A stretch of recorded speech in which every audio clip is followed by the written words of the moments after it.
할렐루야. 벌써 히브리서 2강을 시작하게 되었습니다.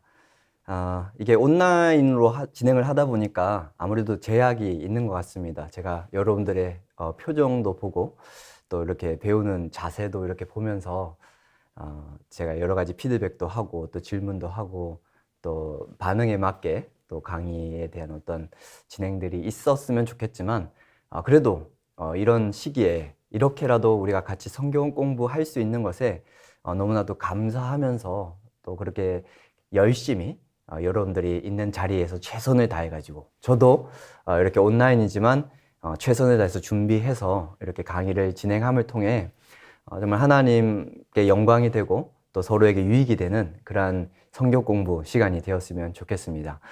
기도하고 히브리서 2강 시작하도록 하겠습니다.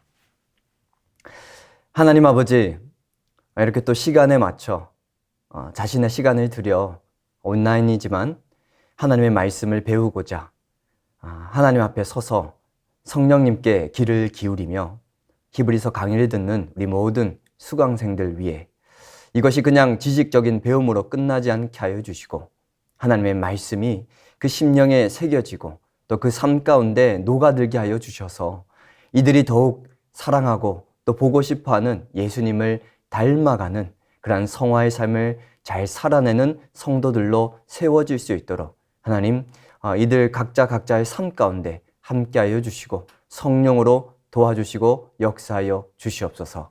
예수님의 이름으로 기도합니다. 아멘.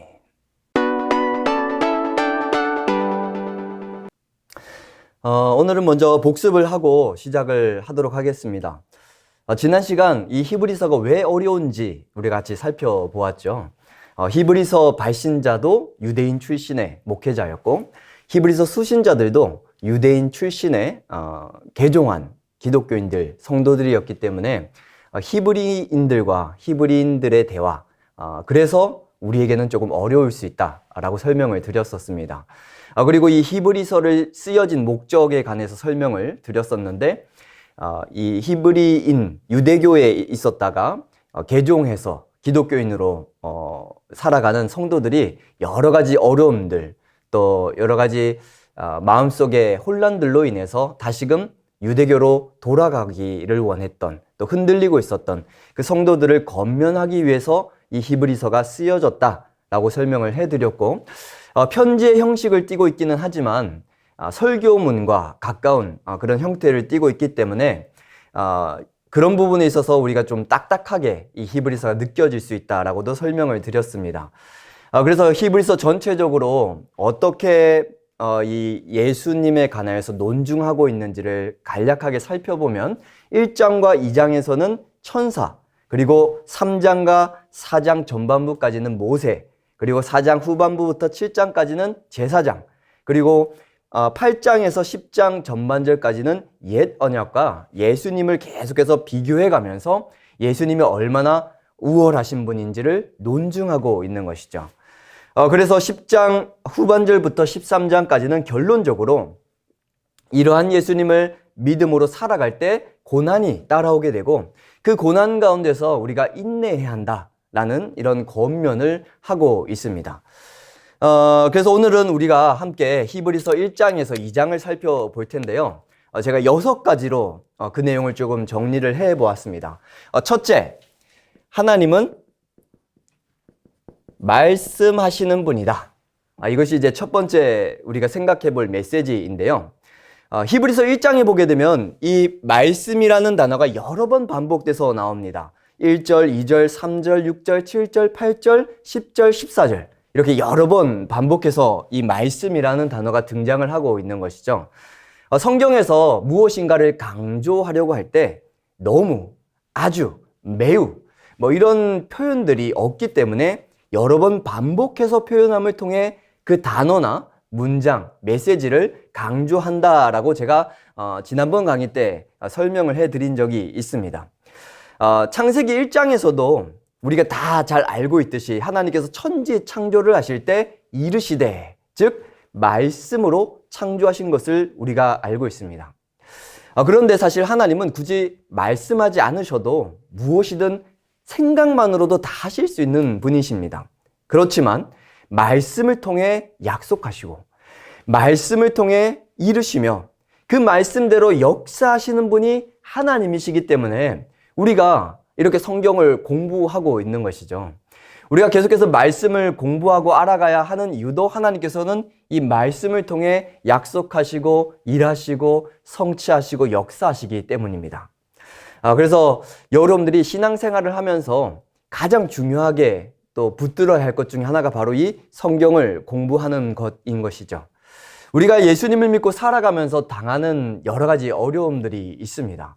그런데 가만히 생각해 보면 그 어려움을 겪는 가장 큰 이유 중에 하나는 바로 이 하나님을 오해하기 때문입니다.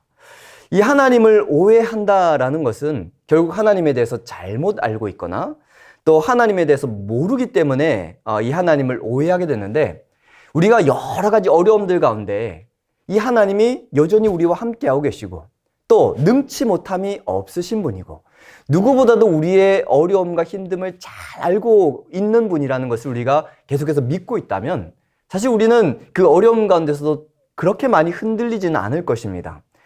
하지만 우리 이 하나님을 온전히 붙들지 못하고 있을 때 염려가 되고 걱정이 되고 근심이 되고 흔들리게 된다는 것이죠. 물론 이런 믿음을 갖고 있다 할지라도 우리는 여전히 어려울 수 있습니다. 힘들 수도 있습니다. 하지만 이런 믿음이 있을 때 우리는 낙심하거나 좌절하지 않게 됩니다. 그 가운데서도 평안과 기쁨을 누릴 수 있게 된다는 것이죠. 그렇다면 도대체 어떻게 이런 믿음을 가질 수 있느냐라고 했을 때 가만히 있는다고 해서 이런 믿음, 하나님에 대한 신뢰를 가질 수 있는 것이 아니라 끊임없이 계속해서 이 하나님의 말씀을 배워가고 그 말씀을 통해서 살아계신 하나님을 체험해야 하는 것이죠. 즉, 이 하나님을 오해하지 않고 신뢰함으로 살아가는 일은 우리가 끊임없이 이 말씀을 배워가면서 이 말씀을 통해 살아계신 하나님의 능력을 경험해야만 가능하다라는 것입니다. 그것이 바로 저와 여러분들이 지금 이렇게 온라인으로지만 이 시간에 가만히 앉아서 영상을 보면서 열심히 성경 공부를 하고 있는 이유일 것입니다. 계속해서 그렇게 말씀을 배워가는 열정을 잃지 마시고 계속해서 하나님을 알아가고 그것을 통해서 하나님과 더 깊은 관계를 맺고 그 안에서 하나님을 신뢰함으로 평강과 기쁨을 누리며 살아가시는 저와 여러분들이 되길 주님의 이름으로 축복합니다. 두 번째로 이 히브리서 1장 2장을 통해 발견할 수 있는 메시지는 이 하나님께서 말씀을 하시는데 이제는 누구를 통해 말씀하시느냐? 예수님을 통해 말씀하신다라는 것입니다. 히브리서 1장 1절에서 2절 말씀을 우리 같이 함께 읽도록 하겠습니다. 옛적에 선지자들을 통하여 여러 부분과 여러 모양으로 우리 조상들에게 말씀하신 하나님이 이 모든 날 마지막에는 아들을 통하여 우리에게 말씀하셨으니. 자, 이 말씀에서 옛적 우리 조상들에게 이 말씀은 구약시대 이스라엘 백성들에게라는 의미를 가지고 있습니다. 즉 구약시대에는 하나님께서 선지자들을 통해 여러 가지 방법들로 말씀하셨다라는 것이죠. 그래서 구약 성경을 보게 되면 꿈, 환상, 음성, 천사 등 여러 가지 방법들을 통해 먼저 선지자들에게 계시를 하시고 이 선지자들이 들은 그 말씀을 이스라엘 백성들에게 전달하는 방식으로 하나님께서 말씀하셨습니다. 그런데 결국 이 모든 이 선지자들이 전한 이 말씀은 예수 그리스도, 이 예수님을 가리키고 있었고 실제로 이 예수님이 등장하심으로 인하여서 마지막 선지자인 침례 요한을 끝으로 하나님께서는 더 이상 선지자가 아닌 이 예수님을 통해서 말씀하셨다라는 것이죠. 이후 사도들이 말씀을 전할 때도 예수님이 승천하시고 사도들이 말씀을 증거하실 때도 보혜사 성령께서 예수님께서 가르치시고 말한 모든 것을 생각나게 하심으로 이 예수님을 통해 말씀하셨고 또 이제는 우리에게 성경이 주어짐을 통하여 말씀으로 육신을 입고 오신 예수님, 그 예수님이 우리의 입술을 통해 이 성경 말씀을 통하여 전달되어지고 있는 것입니다. 이처럼 예수님은 기독교의 처음이자 끝입니다. 여러분들이 혹시 들어본 적이 있으실지 모르겠는데 저는 이제 가끔씩 들어봅니다. 절에서 이제 스님들이 불법을 전하거나 또 이단들이 하는 그런 여러 가지 메시지들을 가끔씩 이제 제가 들어보는데 도대체 무슨 말을 하나 궁금해서, 물론 이제 이 방송에서 나오는 것은 대외용이기는 하지만 눈 감고 들으면 사실 이게 기독교에서 드리는 예배 메시지인지 다른 종교 이단에서 말하는 메시지인지 잘 분간이 가지 않을 때가 있습니다. 이단이라는 단어 뜻 의미 자체가 겉으로 보기에는 우리랑 비슷하지만 끝이 다르다. 이것이 이제 이단의 단어의 의미인데, 결국 이들과 우리의 차이점을 말해보라라고 했을 때 우리도 기도하고 그들도 기도하고, 우리도 예배하고 그들도 예배하고, 많은 부분에서 비슷하지만 핵심적으로 어떤 부분에서 차이가 나느냐, 바로 이 예수님을 어떻게 아느냐, 예수님을 어떻게 믿느냐, 여기서 가장 큰 차이가 난다라는 것이죠. 그리스도인인 우리에게 있어서 예수님을 잃어버리는 것은 모든 것을 잃어버리는 것과 같다라는 것을 기억해야 할 것입니다. 교회에서 아무리 많은 일들을 하고 오랫동안 신앙생활을 해왔다 할지라도 예수님을 바로 알지 못하고 온전히 믿고 있지 않다면 그 모든 것들은 아무것도 아님을 기억해야 할 것입니다. 아무리 많은 사람들에게 인정을 받고 또 많은 사람들이 칭찬을 한다 할지라도 예수님이 인정해 주지 않고 예수님이 칭찬해 주지 않는다면 그것이 무슨 의미가 있겠습니까? 오직 예수님 안에서만 우리가 하는 모든 일들이 의미가 있다라는 사실을 기억하고, 여러분들이 신앙생활을 하면서 항상 예수님을 더 알아가고 예수님을 붙들고 예수님 안에 살아가는 그런 삶을 살아가시길 주님의 이름으로 축복합니다. 세 번째로는 이 예수님과 천사를 비교하면서 이 예수님이 천사와 비교할 수 없이 탁월하신 분이다 라는 메시지를 이 히브리서 1장과 2장에 발견할 수 있습니다. 사실 가장 주된 내용이기도 하죠. 개론 시간에 제가 설명을 해드렸지만 이 유대인 출신의 발신자와 수신자 간의 편지글이기 때문에 구약, 그 중에서도 특별히 이 1장에서는 시편을 많이 인용을 하고 있습니다. 이 자막으로 띄워드리겠지만 5절, 7절, 8절에서 9절, 12절, 13절에 계속해서 시편을 인용하는 것을 볼 수 있습니다. 혹시 여유가 되신다면 새번역 성경, 관주 성경, 아니면 개역, 개정 성경 중에서도 조금 비쌀 수는 있지만 주석이 붙어 있는 성경을 구입하시면 어떤 구약 성경 말씀을 인용하고 있는지 설명을 해줍니다. 그래서 그 인용하고 있는 이 구약의 성경 구절을 함께 연구하시면서 이 히브리서를 보시면 훨씬 더 깊은 이해를 할 수 있을 것입니다. 참 쉽지 않은 일이지만 여러분 계속해서 이 성경의 깊이를 알아가기를 힘쓰십시오. 성경의 그 깊이가 얼마나 깊은지는 깊이 들어가 보려고 한 사람만 알 수 있습니다. 근데 그렇게 성경의 깊이를 알아가려고 힘쓰고 노력하는 가운데 무엇이 있냐면 은혜가 있고, 또 그로 인한 어떤 겸손이 열매로 맺어지며 그 삶의 변화가 일어나게 되는 것이죠. 여러분들이 신앙생활을 하면서 다른 건 못하게 되더라 할지라도 계속해서 이 성경을 배워가고 이 성경을 깊이 묵상하며 이 성경을 통해 역사하는 그 하나님의 살아계신 능력을 경험하는 일만큼은 절대로 포기하지 마시길 주님의 이름으로 축복합니다. 또 연결해서 히브리서 2장 후반절에서 3장 말씀을 보시게 되면 우리 함께 읽도록 하겠습니다. 이 아들은 만유의 상속자로 세우시고 또 그로 말미암아 모든 세계를 지으셨느니라. 이는 하나님의 영광의 광채시요 그 본체의 형상이시라. 그의 능력의 말씀으로 만물을 붙드시며 죄를 정결하게 하는 일을 하시고 높은 곳에 계신 지극히 크신 이의 우편에 앉으셨느니라. 아멘. 이 말씀은 예수님이 어떤 분이신지를 압축해서 보여주고 있는 말씀입니다.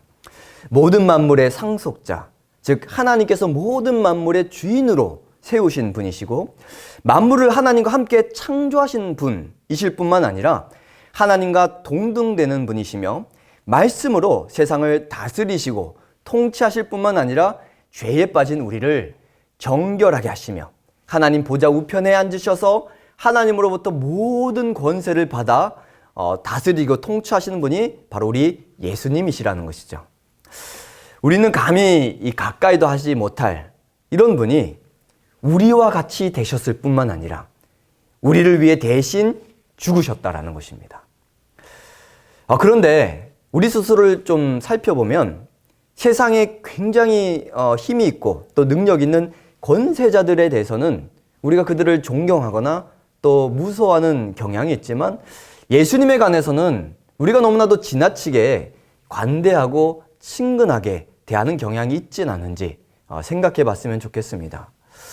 아마도 이것은 예수님을 잘 알지 못해서이거나 아니면 편중되게 한쪽으로 치우쳐서 알거나 머리로는 알지만 실제로 이 예수님을 경험해 보지 못한 사람들에게 나타나는 현상이 아닐까 생각을 해봅니다. 이유가 어찌되었든 앞서 이야기했듯이 신앙생활을 하면서 예수님을 모른다라는 것은 굉장히 심각한 문제입니다. 신앙생활에서 가장 우선적인 것이 바로 이 예수님을 바로 아는 것이죠. 이야기했듯이 이 예수님을 잃어버리는 것은 우리가 모든 것을 잃어버리는 것과 같다라는 사실을 기억하시고 나를 구원해 주신 이 예수님, 나를 위해서 인간의 몸을 입고 이 땅에 오셔서 나를 위해 죽기까지 그 사랑을 보여주신 이 예수님이 과연 어떠한 분인가를 우리는 계속해서 배워가고 알아가야 할 것입니다. 이 예수님을 4절부터 14절까지는 이제 본격적으로 천사와 비교해가며 설명하고 있는데 먼저 천사들의 역할을 정리해보면 6절에 하나님께서 천사들로 예수님을 경배하게 하셨습니다. 예수님을 경배하게 하셨고 그리고 7절에서는 이 예수님께서 천사를 바람과 불꽃으로서 사용을 하셨다. 즉 바람과 불꽃으로서 예수님을 돕는 역할을 한 것이죠. 그리고 14절에서는 섬기는 영으로서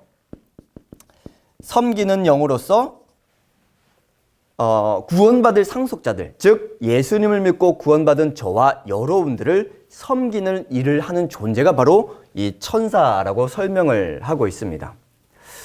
분명 천사는 우리보다 뛰어난 존재입니다. 우리보다 더 많은 것들을 할 수 있고 또 우리와는 달리 영적인 존재이기 때문에 우리보다는 뛰어난 존재라고 볼 수 있습니다. 하지만 하나님께서는 이러한 천사들을 우리를 위해서 만드셨다. 우리를 위해서 창조하셨다라고 설명을 하고 있는 것이죠. 예수님을 경배하고 예수님을 도우며 또한 구원받은 우리 하나님의 자녀들을 돕고자 지어진 존재가 바로 이 천사들이라는 것입니다. 히브리서 2장에서는 예수님을 천사보다 못하게 하셨다라고 이제 말씀을 하고 있는데 이것은 예수님이 우리와 같이 되었다라는 것을 이렇게 설명을 하고 있는 것입니다. 이처럼 우리보다 훨씬 더 뛰어난 존재지만 우리를 섬기기 위해서 이런 천사를 만드셨다. 하나님이 우리를 얼마나 사랑하시는지를 보여주는 구절인 것이죠. 유대인들 중에서도 또 유대교에서 기독교로 개종한 성도들 중에서 이런 천사들의 위대함을 잘 알고 있었기 때문에 또 구약시대에는 이 천사들을 통해서 또 하나님이 말씀하시기도 하셨기 때문에 이 천사들을 숭배하고 또 경외하는 사람들이 있었던 것 같습니다. 그래서 히브리서 저자는 이 천사들의 역할을 다시 한 번 더 분명하게 설명해 주고 있는 것이죠. 이어서 예수님에 관한 말씀을 정리를 해보면 5절에 이 하나님께서 예수님에게만 하나님의 아들이라는 이 호칭을 사용하셨다라고 했으며 9절에 그 어떤 만물 위에 즉 만물보다 뛰어나게 하셨으며 10절부터 12절까지는 영원히 계실 분이라고 설명을 하고 있습니다. 이렇게 예수님과 천사를 비교하는데 사실 이 히브리서 저자의 뉘앙스를 살펴보게 되면 어떻게 감히 이 예수님을 천사랑 비교할 수 있겠는가? 이제 어이가 없다라는 뉘앙스 정도로 정말 이 예수님이 얼마나 탁월하신 분인지를 계속해서 설명을 하고 있습니다. 어디 천사에게 하나님의 아들이란 칭호를 한 적이 있는가? 천사에게 이 만물 위에 둔 적이 있다라고 말씀하신 적이 있는가? 이렇게 이제 반문을 하면서 감히 비교할 수가 없는 존재를 놓고 왜 너희가 이 천사를 더 따르고 숭배하려고 하느냐, 그런 말을 전하고 있다라는 것이죠. 이것을 우리에게도 한번 적용을 해봤으면 좋겠습니다. 과연 나는 예수님을 얼마나 귀하게 여기고 있는가? 예수님을 가장 귀하게 여기고 있다라고 한다면 과연 우리 삶 가운데 어떤 변화가 일어날까요? 한번 이렇게 생각을 해보십시오. 과연 나는 나의 시간을 어디에 쓰고 있는가? 과연 나는 나의 물질을 어디에 쓰고 있는가? 그리고 나는 과연 어떤 생각을 하며 살아가고 있는가? 나의 시간, 나의 물질, 또 나의 어떤 생각들이 과연 예수님과 어떤 연관성이 있는가? 이것을 생각해 볼 때 내가 정말 예수님을 귀하게 여기고 있는가? 예수님을 소중하게 여기고 있는가? 아니면 예수님 위에 무엇인가를 예수님보다 훨씬 더 소중하게 여기고 있는 것은 아닌가가 드러나게 될 것입니다. 예수님은 이 세상에 그 어떤 것보다 뛰어나신 분입니다. 이 세상 모두가 끝난다 할지라도 영원히 계실 분이십니다. 그런 그분이, 그러한 예수님이 저와 여러분들을 사랑하셔서 인간의 몸을 입고 이 땅에 오셨을 뿐만 아니라 죽으시고 우리의 주와 그리스도가 되셨음을 기억하고 항상 이 예수님을 가장 귀하게 여기시는 저와 여러분들이 되길 주님의 이름으로 축복합니다. 자, 그리고 나서 네 번째는 이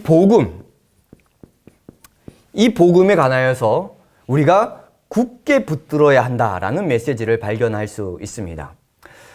히브리서 2장 1절에 그러므로 우리는 들은 것에 더욱 유념함으로 우리가 흘려 떠내려가지 않도록 함이 마땅하니라 라고 말씀을 하고 있습니다. 눈앞에 펼쳐지는 여러 고난들과 또 배신자라는 자신들을 향한 비난, 그리고 이방인들로 인해서 겪는 어떤 혼란들로 인해서 이들이 이 복음을 붙들지 못하고 흔들리고 있었던 것이죠. 그런 이 히브리서 수신자들에게 정신이 번쩍 들 만한 말씀을 이 히브리서 2장 1절에 하고 있는 것입니다.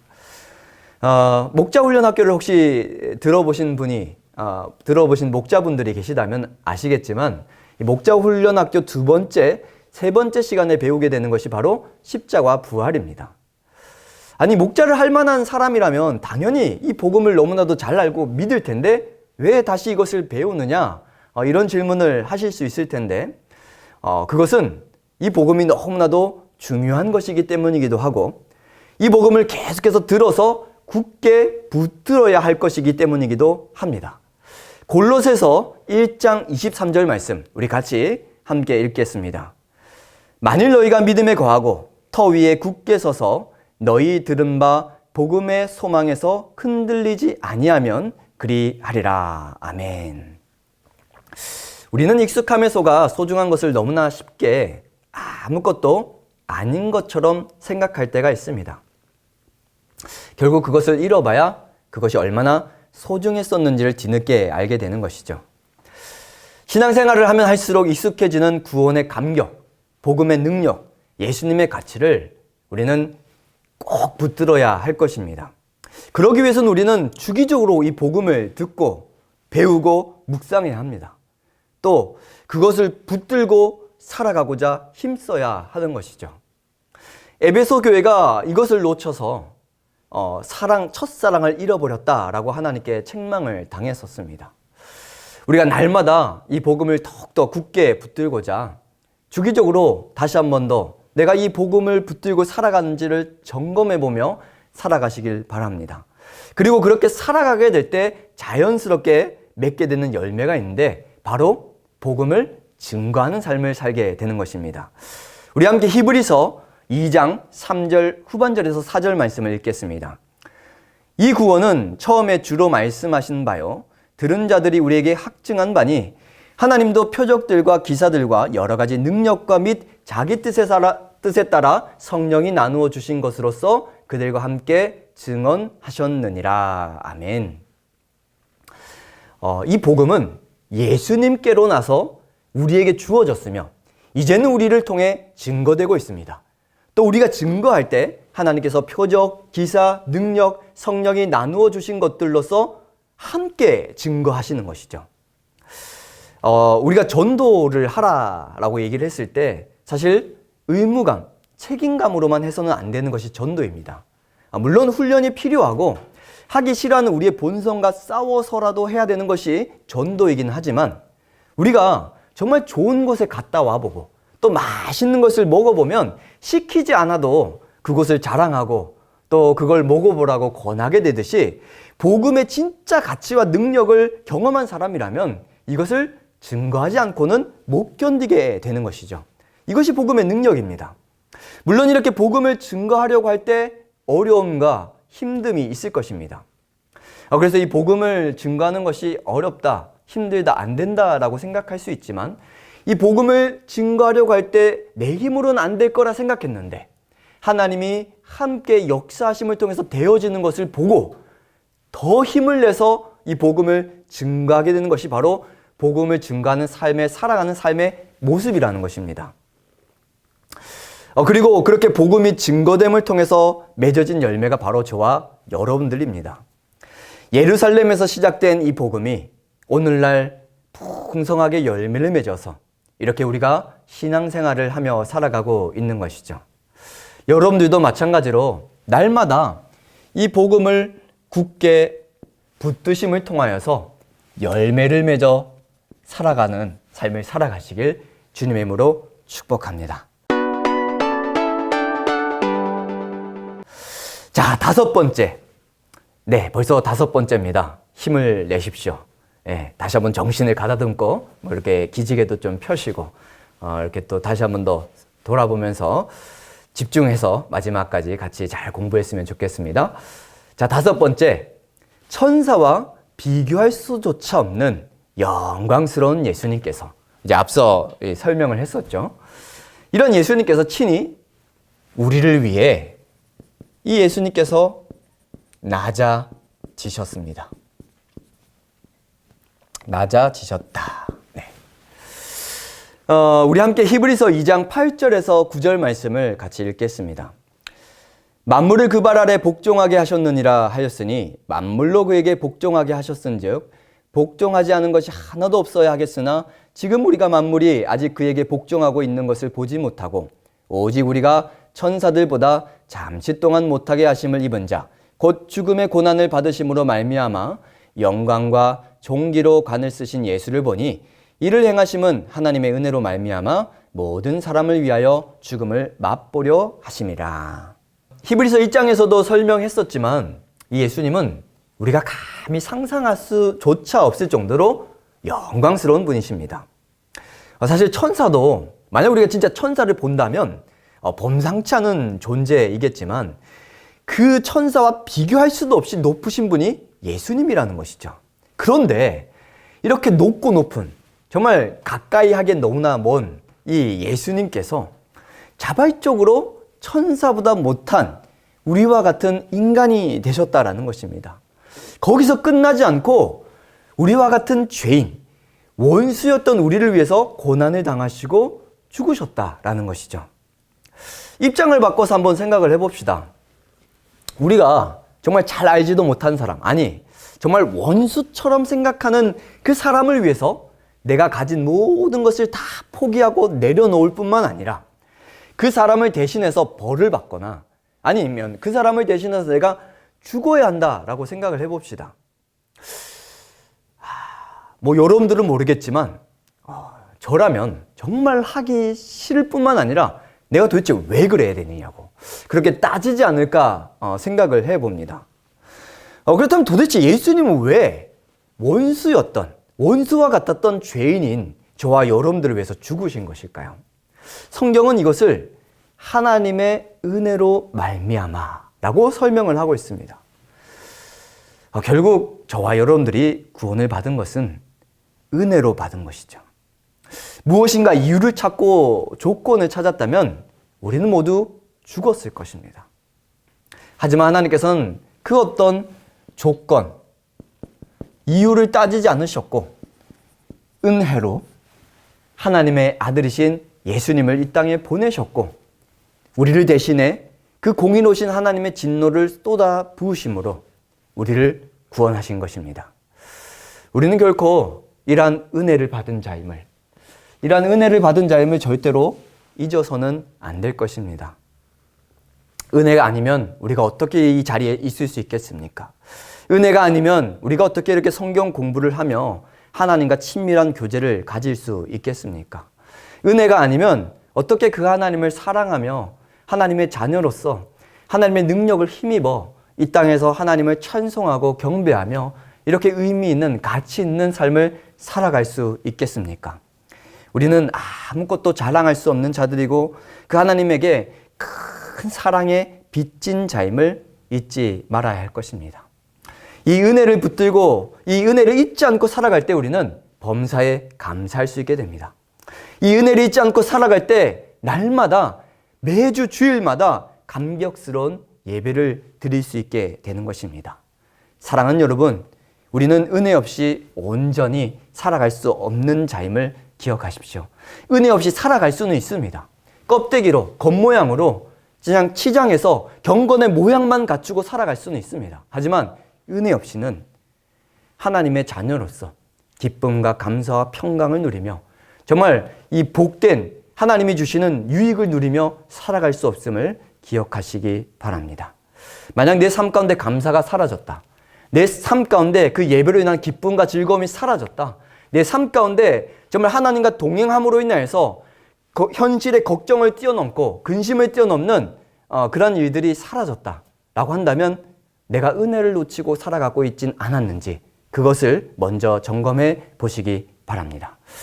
10절에서는 하나님께서 고난을 통해 예수님을 온전하게 하셨다라는 말씀이 나오는데 이것은 예수님이 불완전하셨다가 고난을 통해 온전하게 되셨다라는 의미가 아니라 고난을 통해 예수님께서 우리의 주요 그리스도가 되셨다라는 의미를 담고 있습니다. 참으로 이런 모습은 우리와 너무나도 다른 모습입니다.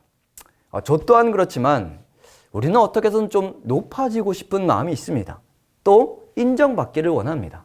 또 물론 이제 겉으로는 이제 예의를 차리고 겸손을 차리지만 좀 내가 드러나기를 원하는 마음들이 우리는 누구나 다 있습니다. 하지만 예수님께서는 자발적으로 낮아지셨습니다. 모욕과 수치의 현장으로 들어가셨습니다. 고난 한가운데로 자발적으로 들어가신 것이죠. 그리고 이 일을 통해 우리의 주요 그리스도가 되신 것입니다. 마찬가지로 우리는 죽고 나는 죽고 예수와 함께 연합하여서 살아난 자들이기에 마땅히 예수님의 발자취를 따라 살아가야 하는 자들입니다. 이 히브리서 결론부의 주제이기도 한 이 고난은 예수님을 따라가는 우리들에게는 너무나도 당연한 것이죠. 그러나 동시에 너무나도 힘든 일입니다. 그래서 예수님께서는 먼저 본을 보이신 것입니다. 히브리서 2장 18절입니다. 우리 같이 읽겠습니다. 그가 시험을 받아 고난을 당하셨은즉 시험 받는 자들을 능히 도우실 수 있느니라. 그렇습니다. 저와 여러분들이 얼마나 힘들 줄 아셨기에 예수님께서 먼저 본을 보이셨습니다. 그렇기 때문에 그분이 우리를 도우실 수 있는 것입니다. 우리는 할 수 없지만 우리가 어떻게 예수님과 동행하여 그 예수님의 발자취를 따라갈 수 있겠는가라고 생각이 들 수 있지만 주님이 먼저 하셨고 주님이 우리와 함께 하시기에 우리도 할 수 있는 것입니다. 사랑하는 여러분, 높아지려 하지 마시고 예수님과 함께 낮아지시길, 그러한 삶을 살아가시길 주님의 이름으로 축복합니다. 참으로 어렵겠지만 내가 할 수 없기에 그래서 더더욱 주님을 의지하는 삶을 살아가심으로 내가 하는 것이 아니라 주님이 하시는 그러한 삶을 살아가시길 주님의 이름으로 축복합니다.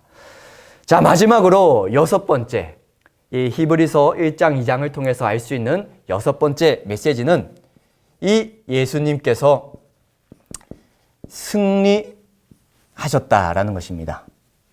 네, 글씨가 좀 이상하지만 승리하셨다라는 것입니다. 우리가 함께 히브리서 2장 7절, 8절, 9절, 14절을 같이 읽겠습니다. 7절, 8절입니다. 그를 잠시 동안 천사보다 못하게 하시며 영광과 존귀로 관을 씌우시며 만물을 그 발 아래 복종하게 하셨느니라. 9절입니다. 곧 죽음의 고난받으심으로 말미암아 영광과 존귀로 관을 쓰신 예수를 보니. 14절입니다. 자녀들은 혈과 육에 속하였음에 그도 또한 같은 모양으로 혈과 육을 함께 지니심은 죽으심을 통하여 죽음의 세력을 잡은 자 곧 마귀를 멸하시며. 예수님께서는 죽으심으로 모든 사람이 패배했다라고 생각을 하셨지만 오히려 이 죽음을 통해서 승리를 이루셨습니다. 영광과 존귀로 관을 쓰셨으며 이 말의 의미는 사람으로 이 땅에 오셨다가 이제는 하나님 보좌 우편에 앉으셨다라는 의미인 것이죠. 마귀를 멸하셨고 또 만물을 그 발 아래 복종하게 되었습니다. 그런데 이렇게 예수님이 승리하셨다고 하는데 마귀를 멸하시고 만물이 그 발 아래 복종케 하셨다라고는 하지만 실상 우리의 삶 가운데 그렇게 느껴지지 않을 때가 있습니다. 사단이 여전히 우리를 우는 사자처럼 삼키려고 하고 예수님을 전하지만 모든 만물이 예수님 이름 앞에 복종하지 않는 것을 우리가 많이 보게 됩니다. 그렇다면 분명 예수님이 승리하셨다라고 하는데 왜 이렇게 느껴지지 않는 것일까요?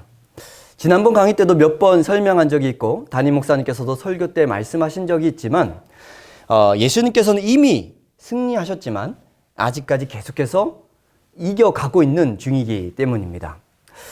예수님께서는 이 십자가 사건을 통해서 이미 승리하셨습니다. 사단을 결박하셨고 그 결과 복음을 듣고 우리가 믿음으로 자유함을 얻게 된 것이죠.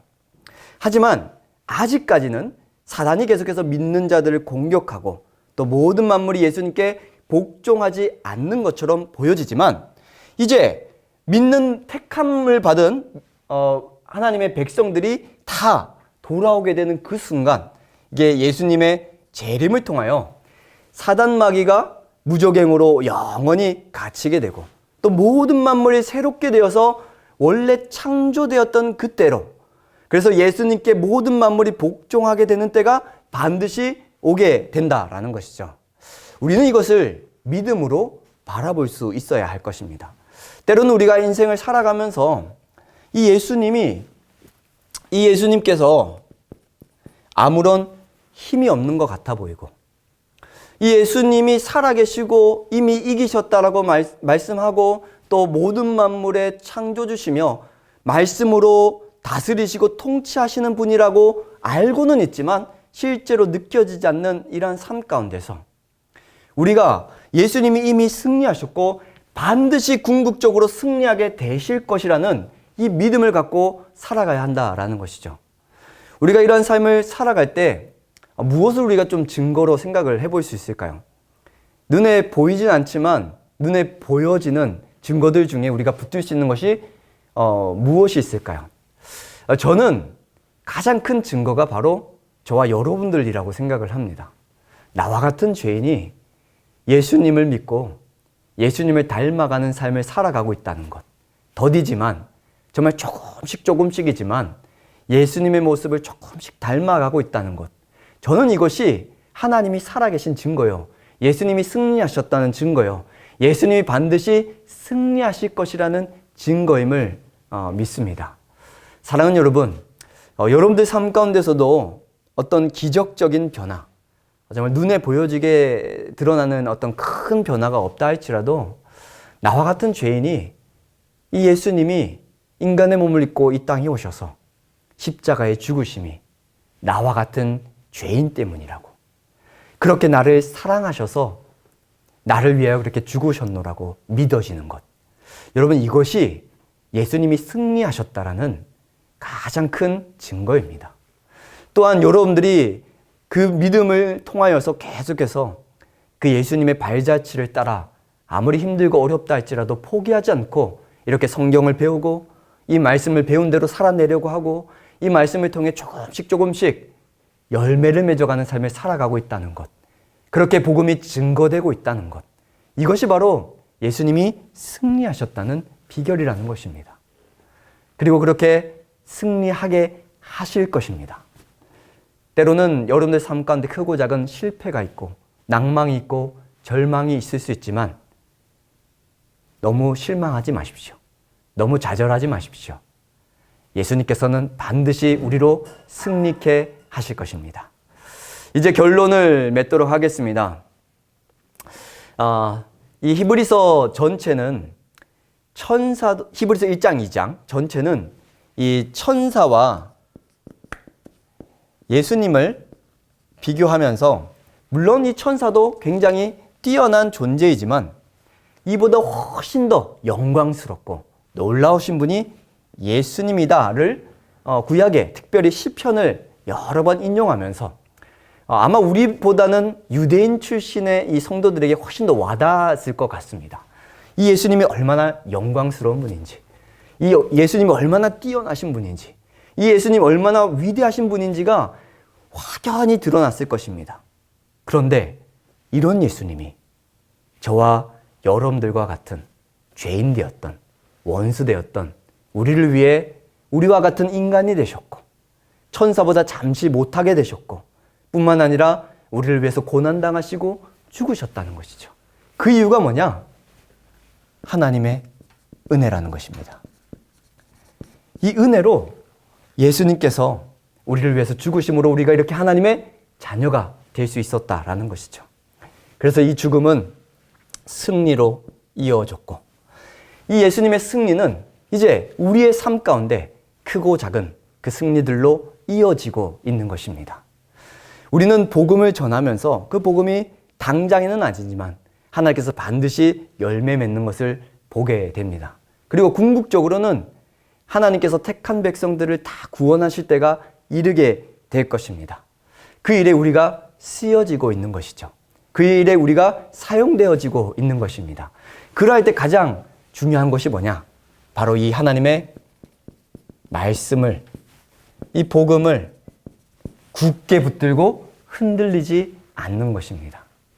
여러분, 무엇이 여러분들을 쥐고 흔들려든 간에, 무엇 때문에 내가 잠깐 다른 곳으로 눈을 돌리고 있었던 간에 오늘 이 히브리서 1장, 2장을 통해서 하나님이 저와 여러분들에게 하고 있는 그 음성, 하나님의 말씀에 귀를 기울이셔서 다시금 이 세상의 그 어떤 것과도 비교할 수 없고 바꿀 수 없으며 정말 견줄 수 없는, 참 이것을 얻었다라는 것은 로또 몇 천억을 받은 것보다 비교할 수 없는 행운이 정말 그 하나님의 은혜가 우리에게 주어졌다는 사실을 잊지 마시고 이 예수님, 복음을 굳게 붙들고 살아가는 저와 여러분들 되길 주님의 이름으로 축복합니다.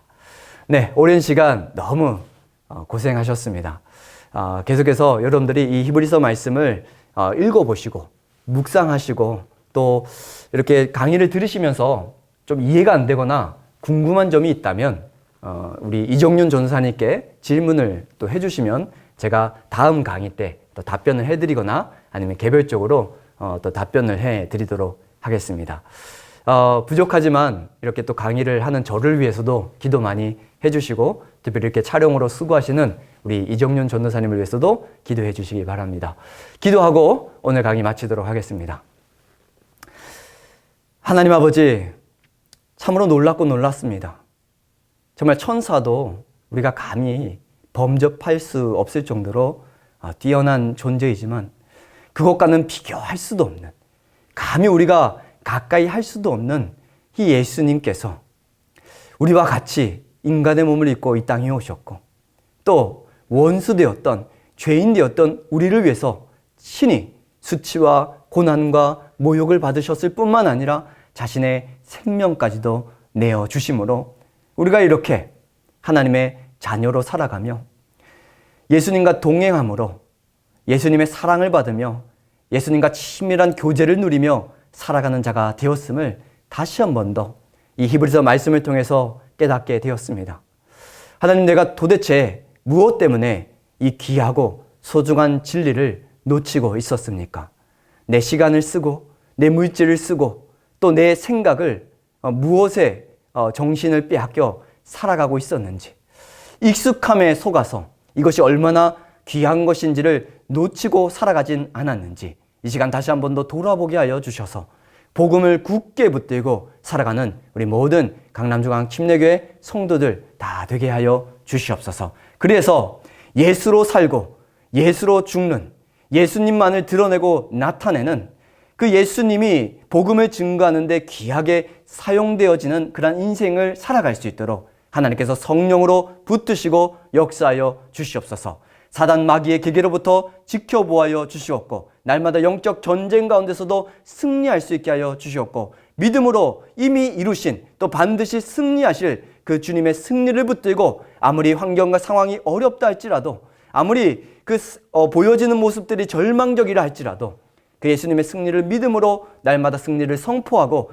그 하나님을 경외하고 찬송하며 살아가는 우리 모든 성도들 되게 하여 주시옵소서. 다음 시간 강의까지도 우리 성도님들 환경과 상황 붙들어 주시고 특별히 다음 강의 시간 가운데서도 함께 강의를 들을 수 있도록 여건도 붙들어 주시옵소서.